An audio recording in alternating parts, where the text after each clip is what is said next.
ده بضحك على ايه؟ ضحكني معاك. تعالى تعال اهو اهو كسبتوها ازاي؟ انا بقالي 10 دقايق من بعد ما الماتش ما خلص، عايز افهم كسبتوها ازاي؟ حياة النبي محمد دي اللي تجيب لي جلطة.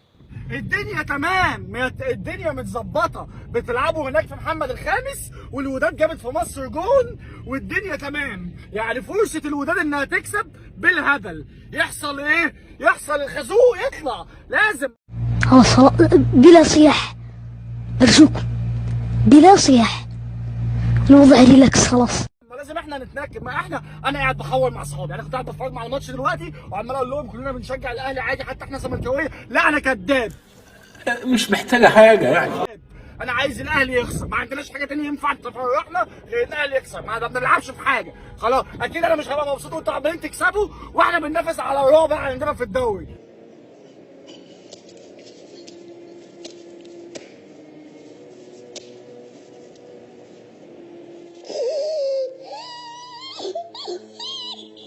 مش هبقى مبسوط.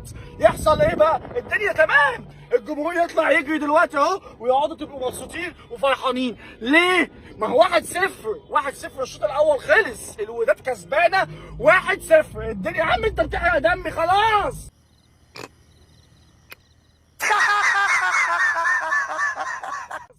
الوداد كسبانه 1-0، خلص الشوطين، رحت يعلم الله والله حضرت الاغنيه، طلعت اغنيه عبد الحليم حافظ وقلت اغني على اول ما يخلص دلوقتي زي دلوقتي كده، هطلع واسيب صحابي واشغل اغنيه ايه؟ على قلبي على حسبي وداد قلبي يا ابويا، وهقول للاهلي سلامات واقعد اتريق وبتاع. خلاص بقى الوداد كسب والاهلي يروح وهم خدوا افريقيا.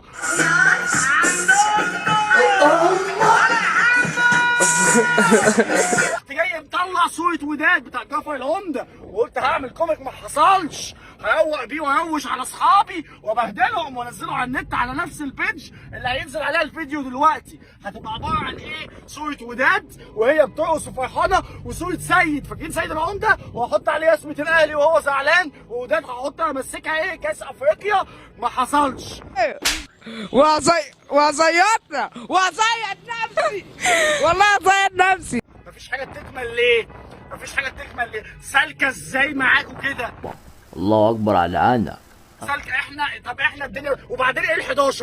ايه ال11 دي؟ انا عايز افهم يعني ايه كلمه 11؟ احنا كلنا كنتوا في الثامنه وفي التاسعه واحنا السته كنا في الاحاد، كلنا دخلتوا في العشرات امتى؟ في 11 بطوله، هي كاس مصر. صدقني انا لو اعرف اقول لك، انا ذات نفسي مش عارف. هو انتوا بتلعبوا في كاس مصر ايه 11 بطوله افريقيا؟ مش فاهم. وبعدين انا عايز اسال سؤال بقى مهم، هو سحر في عمل معمول؟ طيب يعني انتوا كان الهلال بيلعب صن داونز، هتجيب جول خلاص، بلانتي هيجي في اخر دقيقه، خلاص كده الاهلي بره والبطوله مش ليه، والناس كلها خلاص عرفت ان البطوله مش ليه. لا الهلال يضيع.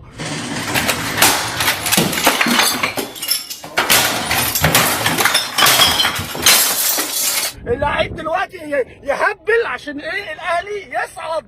طب خلاص صعد، يلعب بقى البعبع، يلعب صن داونز، علشان ايه؟ ده اللي هو بقى بيديله، ده اللي بيظبطه وهيجيب لنا حقنا. صن داونز يستهبل والوداد اللي يصعد، فالوداد يعمل كده في مصر، يلعب ماتش كويس وشوط اول كويس، يجي بقى ايه؟ كورنر ملوش اي لازمه، علي معلول يرفع، عبد المنعم يعملها بالهيد كده اهو، جت البطوله والناس في الشارع تحتفل واحنا كزملكاويه نتقهر.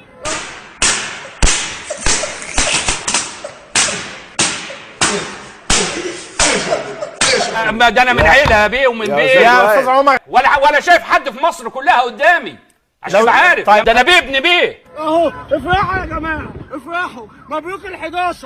اروح انا اتابع الدوري المصري واشوف الزمالك عمل ايه مع الطلائع. منكم لله.